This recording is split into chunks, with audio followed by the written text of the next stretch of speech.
നമസ്കാരം. കർമ്മി ബ്ലോഗ്സിൻ്റെ പുതിയൊരു എപ്പിസോഡിലേക്ക് എല്ലാവർക്കും സ്വാഗതം. ഇന്നപ്പോൾ എറണാകുളത്തുനിന്ന് കുറച്ച് മാറി മൂവാറ്റുപുഴ റൂട്ടിലേക്ക് വന്നിട്ടുണ്ട് കേട്ടോ. നമ്മളിന്ന് വന്നിരിക്കുന്നത് അരീക്കൽ വാട്ടർഫോളിലേക്കാണ്. ഈ ഒരു സമയത്ത് കുറച്ച് വെള്ളത്തിൻ്റെ ഒരു കുറവുണ്ട്. എന്നിരുന്നാലും നമ്മുടെ എറണാകുളത്തിന് തൊട്ടടുത്ത് കിടക്കുന്നൊരു സ്ഥലമായതുകൊണ്ട് എന്താണെങ്കിലും വരാമെന്ന് വിചാരിച്ചു. അപ്പോൾ നമ്മൾ വൈറ്റിലേന്ന് പിറവം ബസ് കയറിയിട്ട് പിറവത്തുനിന്ന് മൂവാറ്റുപുഴ ബസ് കയറി പാമ്പാടും കുട എന്ന് പറഞ്ഞ സ്ഥലത്തേക്കാണ് നമ്മൾ ഈ ഒരു അരീക്കൽ വാട്ടർഫോൾ ഉള്ളത്. അവിടെ നിന്ന് 40 രൂപ, അതായത് എനിക്കും അമ്മൂനും കൂടെ 40 രൂപ ടിക്കറ്റ് എടുത്തിട്ടാണ് നമ്മൾ വാട്ടർഫോളിലേക്ക് ഇറങ്ങുന്നത്. അപ്പോൾ എന്തായാലും ചാനൽ ആരെങ്കിലും പുതുതായിട്ട് കാണുന്നെങ്കിൽ ചാനൽ ഒന്ന് സബ്സ്ക്രൈബ്, ലൈക്ക് ചെയ്യുക, ഷെയർ ചെയ്യുക, നിങ്ങളുടെ അഭിപ്രായങ്ങൾ തീർച്ചയായിട്ടും അറിയിക്കുക. അപ്പോൾ നമുക്ക് നേരെ എന്താണെന്നാലും വീഡിയോയിലേക്ക് പോകാം. അങ്ങനെ ഞങ്ങൾ ടിക്കറ്റൊക്കെ എടുത്ത് നേരെ താഴേക്ക് ഇറങ്ങുവാണ്. കുറച്ച് സ്റ്റെപ്പൊക്കെ ഉണ്ട് കേട്ടോ താഴേക്ക് ഇറങ്ങാൻ വേണ്ടിയിട്ട്. അപ്പോൾ ഞാൻ നേരത്തെ പറഞ്ഞായിരുന്നു, വെള്ളം ഇപ്പം നമ്മുടെ മഴക്കാലം അല്ലാത്തതുകൊണ്ട് നീരൊഴുക്ക് കുറവാണ്. അപ്പോൾ അതിൻ്റെ ഒരു ഭംഗിക്കൊക്കെ കുറച്ചൊരു കുറവുണ്ട്. അപ്പോൾ ഇവിടെ നിന്ന് കുറേ സ്റ്റെപ്പ് താഴേക്ക് ഇറങ്ങി വേണം നമ്മൾ വാട്ടർഫോളിലേക്ക് എത്താൻ വേണ്ടിയിട്ട്.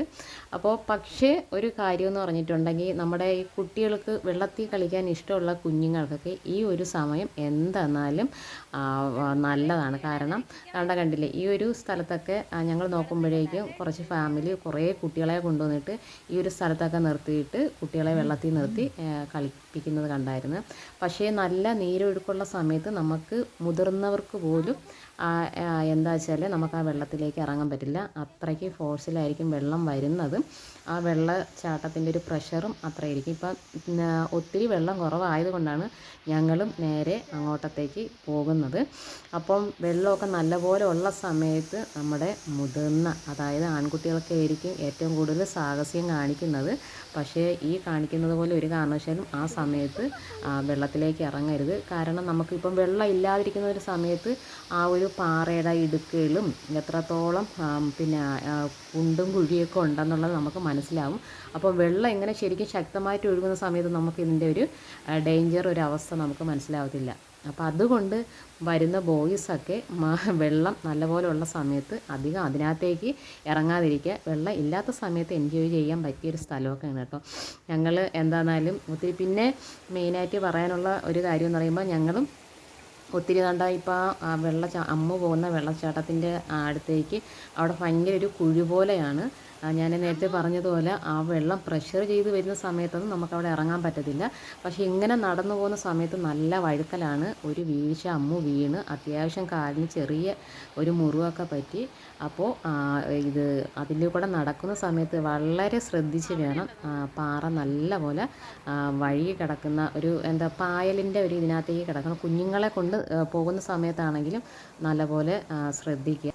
ഇത് ശ്രദ്ധിക്കുന്നു ഞാൻ റിപ്പീറ്റ് ചെയ്ത് പറയുന്നത് കാരണം വെച്ചാൽ, നമ്മുടെ ആൺകുട്ടികൾ ഇങ്ങനെയുള്ള കാര്യങ്ങൾ എത്ര നമ്മൾ ശ്രദ്ധയിൽപ്പെടുത്തി തരുന്നാലും അത് അധികം അവരത് ഗൗരവം ആക്കാറില്ല. അതുകൊണ്ടാണ് കേട്ടോ.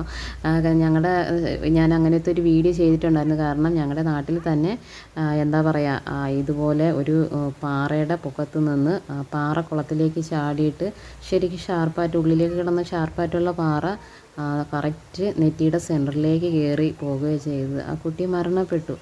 അപ്പോൾ അത്ര വയസ്സേ ഉള്ളൂ. അപ്പോൾ അതുകൊണ്ടാണ് ഇങ്ങനെയുള്ള സ്ഥലങ്ങളിലൊക്കെ പോകുമ്പോൾ ഞാൻ ഇങ്ങനെയുള്ള വീഡിയോസ് ചെയ്യുമ്പോഴേക്കും ചിലപ്പോൾ നിരവധി പ്രാവശ്യം ഞാൻ റിപ്പീറ്റ് ചെയ്ത് പറയാറുണ്ട്, ഇത് ശ്രദ്ധിക്കണമെന്ന്. ചിലപ്പം കേൾക്കുന്നവർക്ക് ഇറിറ്റേഷൻ ആയിരിക്കും. കാരണം നമുക്കൊരു ജീവൻ പോയാൽ അത് നമുക്ക് തിരിച്ചു പിടിക്കാൻ പറ്റത്തില്ല. അപ്പോൾ എന്താണെന്നാലും വരുന്നവർ മാക്സിമം നല്ലപോലെ എൻജോയ് ചെയ്യുക.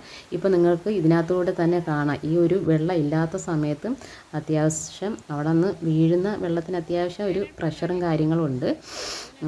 നല്ല രസം, ഒരു ദിവസം നമുക്ക് എൻജോയ് ചെയ്യാൻ പറ്റിയ ഒരു ഇടം തന്നെയാണ്. പക്ഷേ അത് സൂക്ഷിച്ച് നിൽക്കുക. പിന്നെ ഈ ഒരു സമയത്ത് നമ്മുടെ ശബരിമല സീസൺ ആയതുകൊണ്ട് നമ്മുടെ അയ്യപ്പ ഭക്തന്മാർ നിരവധി പേരവിടെ ഉണ്ടായിരുന്നു കേട്ടോ. അവരുടെ ഒരു ഇന്ന തിരക്ക് തന്നെ ഉണ്ടായിരുന്നു. അപ്പോൾ ഞങ്ങൾ അവർ നിന്നതുകൊണ്ട് മുകളിലേക്ക് കയറിയില്ല. ഒരു മണിക്കൂറൊക്കെ കഴിഞ്ഞ് അവർ പോയ ശേഷമാണ് ഞങ്ങൾ താഴേന്ന് നമ്മുടെ കറക്റ്റ് വാട്ടർഫോളിൻ്റെ വെള്ളം വീഴുന്ന ആ ഒരു കുഴിയിലേക്ക് നമ്മൾ കയറിയത്. അത്യാവശ്യം പിന്നെ ഇതൊരു ഫോട്ടോ എടുക്കാൻ പറ്റിയ സീനറിയാണ് കേട്ടോ. കാരണം വെച്ചാൽ ഞങ്ങളിവിടെ വരുന്ന സമയത്ത് ഒരു കപ്പിൾസിൻ്റെ ഒരു സേവ് ദ ഡേറ്റിൻ്റെ ഫോട്ടോഷൂട്ട് നടക്കുകയാണ്. പക്ഷേ അതിനൊക്കെ പ്രത്യേകം അവിടെ എനിക്ക് തോന്നുന്നു കുറച്ചുകൂടി പൈസ അടയ്ക്കേണ്ടി വരും, അവരുടെ പെർമിഷൻ ചോദിക്കേണ്ടി വരും.